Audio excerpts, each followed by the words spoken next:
ಎಲ್ರಿಗೂ ನಮಸ್ಕಾರ. ನೋಡಿ, ನಮ್ಮ ಈಗ ಸಮಾಜದಲ್ಲಿ ಈಗಿನ ಇರುವಂತ ಒಂದು ಸಿಚುವೇಶನ್ ಅಲ್ಲಿ ಯಾವ ರೀತಿ ಆಗದ ಅಂತಂದ್ರ, ಈಗ ರಾಘವ್ ಕೆಡ್ಡ ಅಂತ ಇದಾರಲ್ಲ, ಆ ಒಬ್ರು ಡೆಲ್ಲಿಯಲ್ಲಿ ಅವ್ರ ಅಸೆಂಬ್ಲಿಗ ಹೋಗ್ಲೇಬಾರ್ದು ಅಂತ ನಿಷೇಧ ಮಾಡಿಬಿಟ್ಟಿದಾರ ಅಂತ. ಆ ಪಕ್ಷದವ್ರೆ ಅವ್ರನ್ನ ತೆಗೆದಕ್ಕೆ ನೋಡ್ತಿದಾರ ಅಂತ. ನೋಡಿ, ಇಲ್ಲಿ ಯಾವುದೇ ಒಬ್ಬ ಬಡ ರೈತರಿಗೆ, ಇಲ್ಲಿ ಬಡಪಾಯಿಗಳಿಗೆ ಒಳ್ಳೇದು ಮಾಡಕ್ ಹೋಯ್ತಾರ ಅಂತಂದ್ರ ಎಷ್ಟು ಕೆಟ್ಟ ರಾಜಕಾರಣ ಮಾಡ್ತಾರ ಅನ್ನೋದಕ್ಕ ಇವರೇ ಉದಾಹರಣೆ.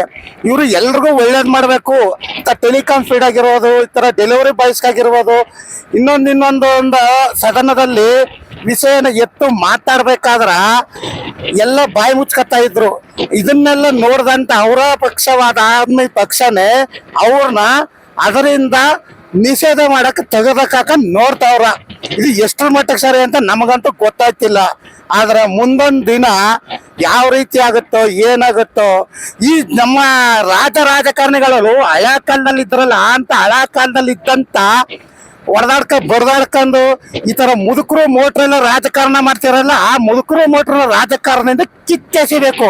ಈಗ ನೇಪಾಳದಲ್ಲಿ, ಇಡೀ ಪ್ರಪಂಚದಾದ್ಯಂತ ನೇಪಾಳದಲ್ಲಿ ಗಲಭೆ ಆಗಿ ಎಲ್ಲನೂ ಇದು ಮಾಡಿ ಈಗ ಹೆಂಗ ಜನರೇಷನ್ ಆಗಿರತ್ತಂತ ಒಬ್ಬ ಪ್ರಧಾನಮಂತ್ರಿ ಬಂದ್ರು, ಅದೇ ರೀತಿ ನಮ್ಮ ಇಂಡಿಯಾದಲ್ಲೂ ಕೂಡ ಮುದುಕರು ಮೋಟ್ರು ರಾಜಕಾರಣ ಮಾಡೋದು ಬಿಟ್ಟು ಅವ್ರನ್ನೆಲ್ಲ ಒದ್ದು ಮೂಲಕ್ಕೆ ಕುಂಡಿಸ್ಬಿಟ್ಟು ಫಸ್ಟು ಯುವಕರು ರಾಜಕಾರಣಕ್ಕೆ ಬರಬೇಕು.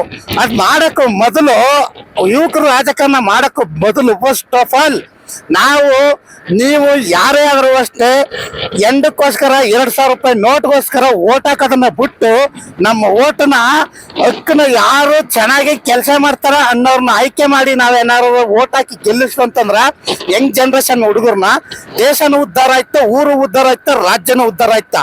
ಇಲ್ಲ ಅಂತಂದ್ರೆ ಮಾತ್ರ ಯಾವುದು ಕೂಡ ಉದ್ಧಾರ ಆಗೋದಿಲ್ಲ ಅಂತ ನನ್ನ ಅನಿಸಿಕೆ, ನನ್ನ ಭಾವನೆ. ಕಾರಣ ಈ ಮಾತನ್ನ ಹೇಳ್ಬೇಕನ್ನಿಸ್ತು, ಹೇಳ್ದೆ. ನೀವು ಹೆಂಗ್ ತಿಳ್ಕೊತಿರೋ ಏನ್ ತಿಳ್ಕೊತಾರೋ ನನಗೆ ಗೊತ್ತಿಲ್ಲ. ಈ ಮಾತನ್ನ ಹೇಳಿ ಮುಗಿಸ್ತಾ ಇದ್ದೀನಿ. ಜೈ ಕರ್ನಾಟಕ ಮಾತೆ, ಜೈ ಹಿಂದ್.